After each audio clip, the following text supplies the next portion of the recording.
የስነ መለኮት ኮሌጅ ራዕይ የማካፈል መርሃ ግብር አካሄደ። ቪዥን የስነ መለኮት ኮሌጅ ጥቅምት 1 ቀን 2018 ዓ.ም ራዕይ የማካፈል መርሃ ግብሩን በአዲስ አበባ ሳሮ ማሪያ ሆቴል አካሂዷል። መርሃ ግብሩን በጸሎት ፓስተር አመሉ ጌታ ከፍተው ዘማሪ ታማኝ ሙልነ እንዲሁም የእግዚአብሔርን ቃል ዶክተር አብርሃም ተክለማርያም የሐዋርያት ሥራ ምዕራፍ 18 ቁጥር 1ን በማንበብ አካፍለዋል። በመርሃ ግብሩ ላይ የኢትዮጵያ ወንጌላውያን አብያተ ክርስቲያናት ህብረት ካውንስል ጠቅላይ ጸሐፊ ቄስ ደረጀ ጀንበሩ፣ የካናዳ ወንጌላውያን አብያተ ክርስቲያናት ህብረት ሰብሳቢ ፓስተር ተፈራ ሰረቀ፣ የቤተ ክርስቲያን መሪዎችና ጥሪ የተደረገላቸው ተጋባዥ እንግዶች ተገኝተዋል።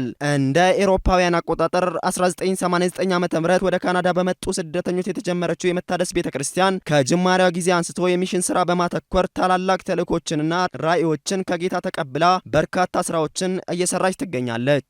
ይሄ ነገር የተጀመረው ከኮንሰርን ነው።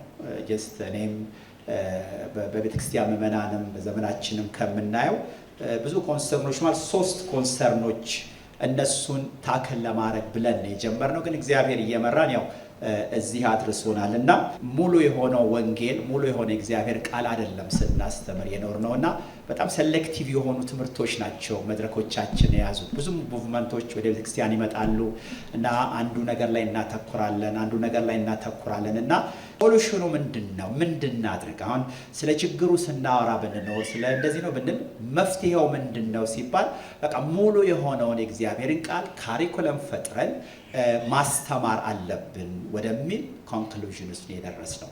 የቪዥን ፎር ኢትዮጵያ ኮሌጅ የቦርድ አባልና አስተማሪ ፓስተር መላኩ የሆነ ትውልድ ዘመን እየገደለም እየሞተም የተሰጠውን ተቀብሎ አልፏል። አሁን ያለው ትውልድ ግን የእግዚአብሔርን ቃል አንብቦን መረዳት ይኖርበታል ያሉ ሲሆን ኢትዮጵያ በፍጥነት እያደገች ያለች ሀገር ናት። እጅግ ፈጣን እድገት እየመጣ ነው። ከዚህ ጋር እኛም በፍጥነት የመጽሐፍ ቅዱስ ትምህርትን ማድረስ አለብን ያሉ ሲሆን ፓስተር ተፈራ ሰረቀ ንግግር አድርገዋል። በንግግራቸውም ይህንን አገልግሎት የጀመርነው የአስተምሮት ቀውስ እጅግ በጣም አስቸጋሪ የሆነ በመምጣቱና ይህንንም ለመቅረፍ እንዲሁም ሙሉ የሆነውን የእግዚአብሔርን ቃል ለማካፈልና የዲያስፖራ ቤተክርስቲያናት ከተለያዩ ቤተ እምነቶች ከሚመጡ አማኞች ስለሚሰበሰቡ የተለያዩ አስተምሮቶችን ይዘው ስለሚመጡ እነርሱንም ቢሆን ለ1 ዓመት ያህል የእግዚአብሔርን ቃል ለማስተማር እንዲሁም የእውነትና የእምነት መመሰቃቀልን አይተን ይህንን አገልግሎት ጀምረናል ብለዋል።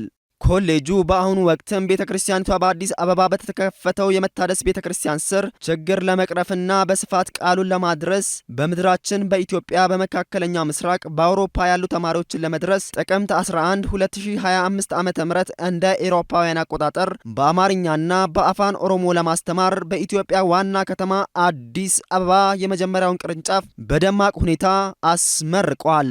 የካውንስሉ ጠቅላይ ጸሐፊ ቄስ ደረጀ ጀንበሩ የመጽሐፍ ቅዱስ ትምህርት ቤት ስለተሰጠን መልካም ነው፣ የምንሰብከው ነገር ገብቶን መስበክ አለብን ያሉ ሲሆን አክለውም በእውቀት የተካነ ትክክለኛ ኮሌጆች ሊፈጠሩ እንደሚገባም አስታውቋል። በመጨረሻም ጠቅላይ ጸሐፊ ቄስ ደረጀ በጸሎትና ቡራኬ በማድረግ መርሃ ግብሩ ተጠናቋል።